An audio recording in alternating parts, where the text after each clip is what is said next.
मैंने आपको बताया था कि नॉन फाइनाइट तीन तरह की होती है। मैं थोड़ा सा रिवर्स मार दूं।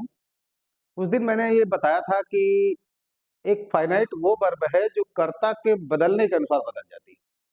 दूसरी तरफ मैंने ये बताया था कि नॉन फाइनाइट ऐसी वर्ब है जिस पर कर्ता के बदलाव का कोई भी फर्क नहीं पड़ता। ये आपने कल देखा था, कल के वीडियो में इतना देखा था। और उसी क्रम को मैं आगे बढ़ाना चाहूंगा। तो हमने आपको ये बताया था काइंड्स ऑफ नॉन फाइनाइट, यानी नॉन फाइनाइट कितने तरह की होती है। तो पहले नंबर पे मैंने आपको इन्फिनिट बताया था। दूसरे नंबर पे याद होगा मैंने आपको जिरंड बताया था। और तीसरे नंबर पे याद होगा मैंने आपको पार्टिसिपल बताया था। ये मैंने कल आपको बता दिया था। मैं आपको फिर से बताना चाहूंगा कि जो आपका इन्फिनिट है, इन्फिनिट, ये सबसे पहले समझ लीजिए इन्फिनिट बनता है टू प्लस फर्स्ट फॉर्म से। मैं रिवर्स इसलिए मार रहा हूं कि अगर आप कहीं से स्किप कर रहे हैं तो थोड़ा सा उसको समझ लीजिए। इन्फिनिट बनता है टू प्लस फर्स्ट फॉर्म से, जैसे टू गो, या टू ईट, या टू लिव, टू लिव। अब यहाँ एक सवाल उठता है कि इन्फिनिट का काम क्या है, क्या जरूरत है अंग्रेजी में इन्फिनिट की। और आप चीज याद रखें, एक चीज आप हमेशा याद रखें, दुनिया में ऐसी कोई चीज नहीं है जिसकी प्लेस और वैल्यू ना हो।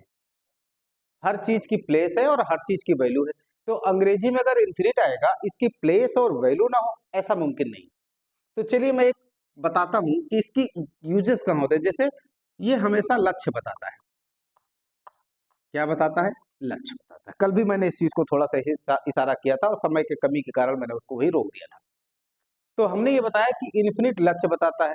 मैं एक उदाहरण देना चाहूंगा और थोड़ी सी हिंदी मिक्स करूंगा। जैसे सुधा घर जाने को, घर जाने को बेताब है, बेताब है। यहां हमने सुधा एक सब्जेक्ट डाला और इसमें एक इन्फिनिट का प्रयोग किया। और मैंने आपको बताया था कि इन्फिनिट वो होता है जो टारगेट बताता है। और जब कभी टारगेट बताया जाए तो ये हमेशा टू प्लस फर्स्ट फॉर्म लेगा। तो हम लिख सकते हैं सुधा इज बेताब। बेताब मीन्स ईगर, बेताब मीन्स ईगर। उसके बाद to go home, to go home. ये देखिए यहां हमारा टू गो जो है ये इन्फिनिट है। क्यों? क्योंकि ये टारगेट भी बताता है। अच्छा, जानकार लोग ये कहेंगे कि साहब कहीं कहीं तो इन्फिनिट जो है कर्ता भी बन जाता है। हाँ बनता है, कर्ता भी बनता है। मैं अभी आपको उलझाना नहीं चाहता, इसलिए आप फिलहाल ये समझे कि ये टारगेट बताता है। एक और वाक्य लेना चाहूंगा, सभी खाने के लिए आए हैं, खाने के लिए आए हैं। आप देखते हैं ना दावत होती है आजकल, तो वो सहालक का सीजन है, लोग जो है खाने के लिए जाते हैं। मैं भी उसमें शामिल हूँ। तो सभी खाने के लिए आए हैं। अब यहाँ देखिए सभी लोग आए हैं ये तो तय है, लेकिन आने के पीछे जो उनका टारगेट है, जो उनका मकसद है, वो क्या है? खाना। तो हम लिख सकते हैं आल, आल के साथ लगाएंगे हैज, उसके बाद आना का कम। ठीक है। आप टारगेट जब कभी बताना हो, जैसे लोगों की एक आदत है कि के लिए अगर देखेंगे तो जनरली मैंने अपने क्लास में बच्चों को देखा है कि अक्सर वो फार लगा देते हैं। और ये गलती नहीं है, ब्लंडर है। इसको मैं गलती नहीं कहूंगा, इसको मैं ब्लंडर कहूंगा। तो यहां हमको लिखना होगा all has come to eat, to eat. अब ये सब्जेक्ट कहां बनता है मैं आगे चल के किसी दिन कॉन्सेप्ट क्लियर करूंगा। यहां आप ये ध्यान रखें कि इन्फिनिट का काम आपका लक्ष्य बताना है। दूसरे नंबर पे जो आपका आता है वो है जिरंड। जिरंड, मैं इसको बता दूं कि जिरंड आईएनजी से बनता है। जिरंड किससे बनता है? आईएनजी से। आईएनजी जैसे गो है तो गोइंग, ईट है तो ईटिंग। अच्छा, एक चीज ध्यान रखें कि जिरंड किसी चीज का सब्जेक्ट भी बन सकता है और कंप्लीमेंट भी बन सकता है। कभी कभी जिरंड ऑब्जेक्ट भी बन सकता है। तो हमको ये ध्यान देना है कि ये सब्जेक्ट भी हो सकता है। दूसरी चीज ध्यान देना है, ये प्रेडिकेट भी हो सकता है। तीसरी चीज ये ध्यान देना है, ये ऑब्जेक्ट भी हो सकता है। बड़ा टेढ़ापन है इसमें। अगर आपने थोड़ी सी लापरवाही की तो आप इस टॉपिक को समझने में तकलीफ होगी। जिरंड किसी चीज का सब्जेक्ट भी हो सकता है, प्रेडिकेट भी हो सकता है और ऑब्जेक्ट भी हो सकता है। अब जैसे हमने एक वाक्य का सब्जेक्ट बनाया, seeing is believing, seeing is believing. अब यहां देखिए, ये हमारा सब्जेक्ट बन के आया, ये हमारा सब्जेक्ट बन गया और ये प्रेडिकेट बन के आया। दोनों में आईएनजी, यहाँ सीइंग में आईएनजी है, यहाँ बिलीविंग में आईएनजी, लेकिन ये सब्जेक्ट बन के आया है। अब आप कहोगे सर कैसे पता चलेगा कि सब्जेक्ट बन के आया है? तो एक बात हमेशा ध्यान रखिए, सब्जेक्ट वो होता है जिस पर टेंस गवर्न करता है, सब्जेक्ट वो होता है जिस पर टेंस गवर्न करता है। यहाँ हमारा इज बिलीविंग किस पर गवर्न कर रहा है? सीइंग पर, इसलिए हमारा सब्जेक्ट है। जबकि यहाँ बिलीविंग हमने लिया है, हमने यहाँ बिलीविंग लिया है, तो बिलीविंग हमारा प्रेडिकेट है, हमारा प्रेडिकेट है। दूसरी चीज देखिए, कभी कभी ये ऑब्जेक्ट बन जाया करता है, कभी कभी ये ऑब्जेक्ट बन जाया करता है। जैसे talking much, talking much is not good, is not good for living, for living. यहां हमने फॉर लिविंग लिया, यहाँ हमने फॉर लिविंग लिया, यहाँ हमने टॉकिंग लिया। ये सब्जेक्ट है और ये हमारा ऑब्जेक्ट है। अब यहाँ आपको ध्यान देना है, यहाँ आपको ये ध्यान देना है कि ऑब्जेक्ट वो होता है जो वाक्य में किसे या क्या लगा के प्रश्न करना पड़ता है। तो यहाँ हमने क्या किया, ये हमारा इन्फिनिट है, जिरंड है, और ये भी हमारा जिरंड है, क्योंकि दोनों आईएनजी ले रहे हैं।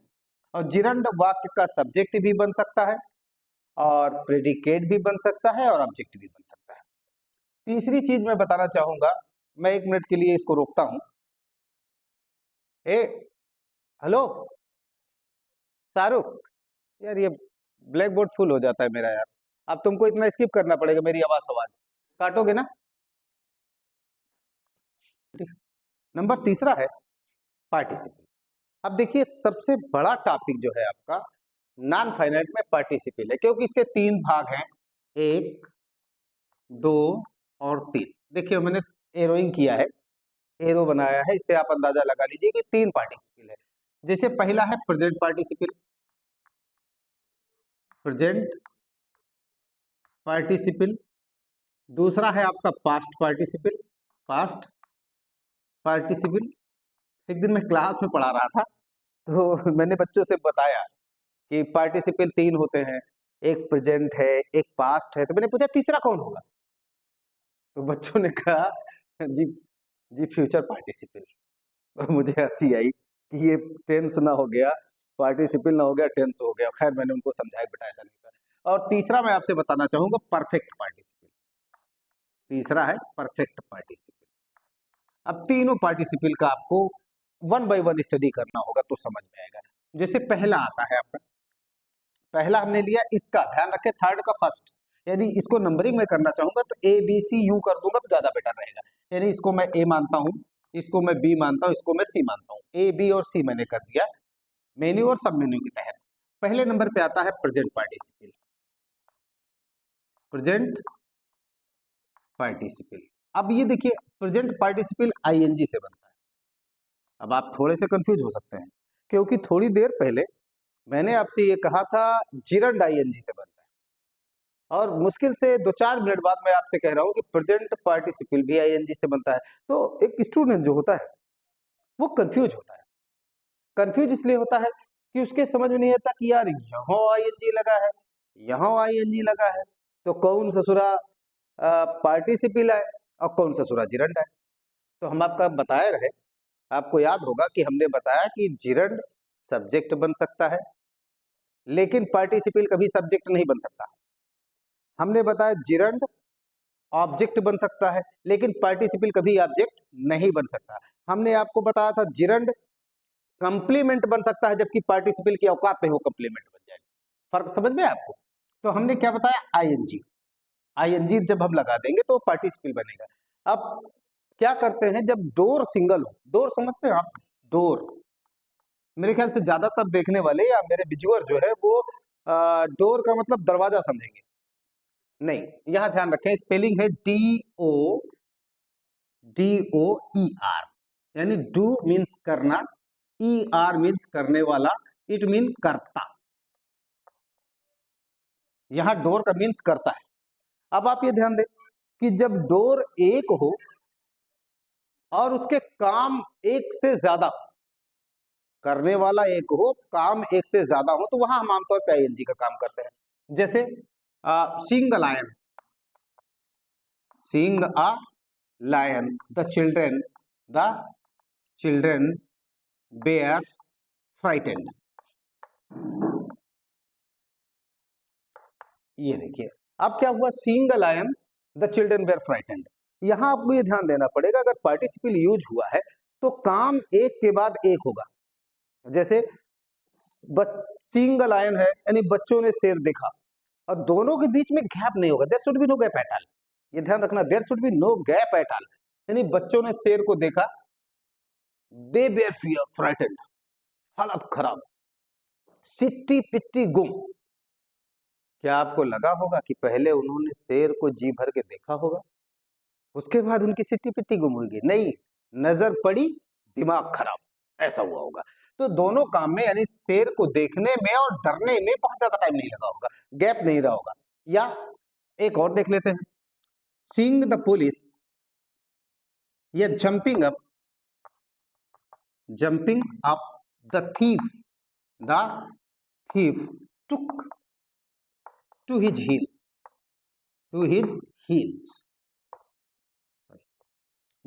दूसरा हमने लिखा कि jumping up the thief took to his heels.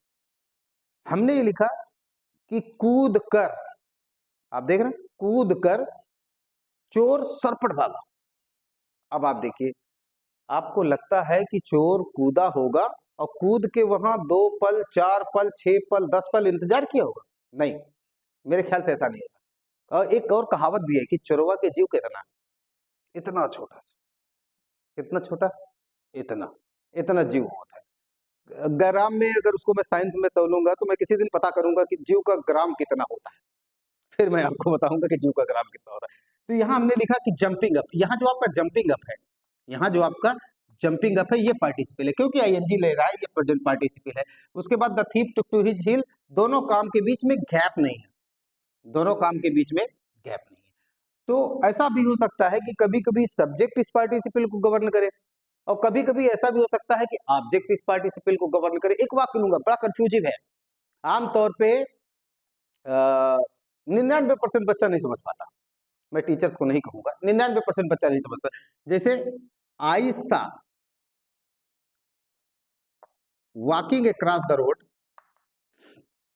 Walking across the road, across the road, I saw a dead cow, a dead cow. अब यहां देखिए, यहां फिर आई किसके लिए आ रहा है, वॉकिंग अक्रॉस द रोड, ये काम कौन कर रहा है, आई कर रहा है, तो ये सब्जेक्ट काम कर रहा है। लेकिन रोड पार करते हुए मैंने गाय को देखा, काम एक के बाद एक हो रहा है। अब कहीं कहीं ऐसा भी हो सकता है कि ऑब्जेक्ट काम करे, ऑब्जेक्ट काम करे। जैसे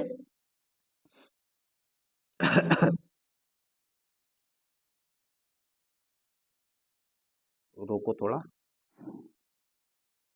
आई met him, I met him sitting on a bell, sitting on a bell, on a bell. अब यहां देखिए, अब यहां सिटिंग ऑन अ बेल, ये आपकी पार्टिसिपल है, सिटिंग ऑन अ बेल ये आपकी पार्टिसिपल है। लेकिन अगर देखिए तो कुआं का जो जगत होता है, जगत मतलब वो गोला टाइप चबूतरा बना देते, दैट इज जगत, दैट इज जगत।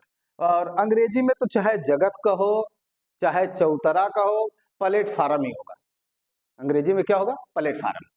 तो हमने लिखा आई मेट हिम, यहाँ कुएं पर बैठा कौन है आपको पता है, हिम, ये बंदा बैठा है। क्योंकि अगर मैं बैठा होता तो इस पार्टिसिपल को मैं अपने पास लेके आता, और अगर काम ऑब्जेक्ट करता है तो ये ध्यान रखें कि पार्टिसिपल ऑब्जेक्ट के बाद जाना चाहिए। ये आपका प्रेजेंट पार्टिसिपल है। दूसरे नंबर पे मैं लाऊंगा पास्ट पार्टिसिपल, दूसरे नंबर पे मैं लाऊंगा पास्ट पार्टिसिपल, इसको हमने बी किया था, यानी पास्ट पार्टिसिपल, पास्ट पार्टिसिपल। यहाँ मैं थोड़ा सा क्लियर करूंगा, ये आपने देख लिया होगा, इसलिए मुझे इसको और ज्यादा हाईलाइट करने की जरूरत नहीं है। पास्ट पार्टिसिपल ये थर्ड फॉर्म से बनता है, किससे बनता है, थर्ड फॉर्म से। अब ये थर्ड फॉर्म एडजेक्टिव का काम करता है, थर्ड फॉर्म किसका काम करता है, एडजेक्टिव का काम, एडजेक्टिव का कार्य करता है। ये जो थर्ड फॉर्म है, जैसे स्टील, थर्ड फॉर्म ले लीजिए स्टोलन, डाई, थर्ड फॉर्म ले लीजिए, डाई, टाइप, या जो भी है थर्ड फॉर्म आपको पता है, उसे मुझे बताने की जरूरत नहीं है। जैसे ये एडजेक्टिव का काम करेगा, जैसे I got my last purse, last purse. अब ये देखिए, ये नॉन फाइनाइट है, ये नॉन फाइनाइट है, क्योंकि आप सब्जेक्ट कितना भी बदल दीजिए इस पर कोई फर्क नहीं पड़ेगा, और जिस पर फर्क नहीं पड़ता है कर्ता के बदलने का, वो नॉन फाइनाइट है। ये मैंने पहले दिन बता दिया था आपसे। अब यहाँ देखिए, ये लास्ट का थर्ड फॉर्म है, लास्ट का थर्ड फॉर्म है लास्ट, और ये किसके बारे में बता रहा है? पर्स के बारे में, यानी पर्स की विशेषता बन रही है, पर्स को मॉडिफाई कर रहा है, पर्स को बता रहा है। या दे बाट रॉटन एप्पल, रॉटन एप्पल्स। अब यहां देखिए, एप्पल्स हमारा ऑब्जेक्ट है, और ऑब्जेक्ट की कैसी विशेषता बता रहा है? रॉट, रॉट का थर्ड फॉर्म लिया मैंने, रॉट का थर्ड फॉर्म लिया मैंने, जिसे मैंने रॉटन कहा। क्या कहा? रॉटन कहा।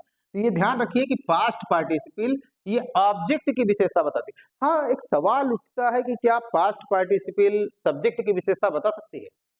तो जहां तक मैं जानता हूं, पास्ट पार्टिसिपल सब्जेक्ट की विशेषता नहीं बता सकता। फिर तीसरे नंबर पर मैं चलता हूं, सॉरी, तीसरी आती है जिसको हमने सी किया था, जिसको हमने नेम किया था सी, जिसको हम परफेक्ट पार्टिसिपल कहते हैं, परफेक्ट पार्टिसिपल, पार्टिसिपल। ये मैं बता दूं कि ये हैविंग लेता है अपने साथ। क्या लेता है? Having plus third, plus third. इसका प्रयोग हम कब करते हैं? जब दो कामों के बीच एक गैप हो, अंतराल हो।